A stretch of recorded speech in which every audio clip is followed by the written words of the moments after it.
செல்வச் செழிப்புக்கு அதிபதியானவர் குபேரர். மிகப்பெரிய சிவபக்தரான இவர் தன்னுடைய அளவில்லாத சிவபக்தியால் வடதிசைக்கு அதிபதியாக இருக்கும் வரத்தை பெற்றார்.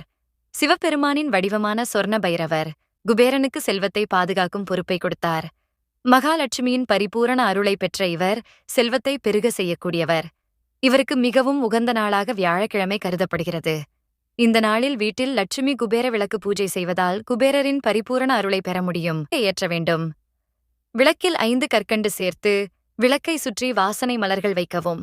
அதன்பின் விளக்கை வீட்டின் நிலைவாசலில் இடதுபுறம் குபேரருக்கு உகந்த வடக்கு திசையை நோக்கி வைக்க வேண்டும். விளக்கை ஏற்றும்போது ஸ்ரீமகாலட்சுமி குபேராய நமஹா என்ற மந்திரத்தை மனதில் உச்சரித்தபடியே விளக்கை ஏற்ற வேண்டும். இதேபோல் ஒவ்வொரு வியாழக்கிழமையும் மாலை 5 மணியிலிருந்து 8 மணிக்குள் இந்த பூஜையை செய்வது சிறப்பை தரும்.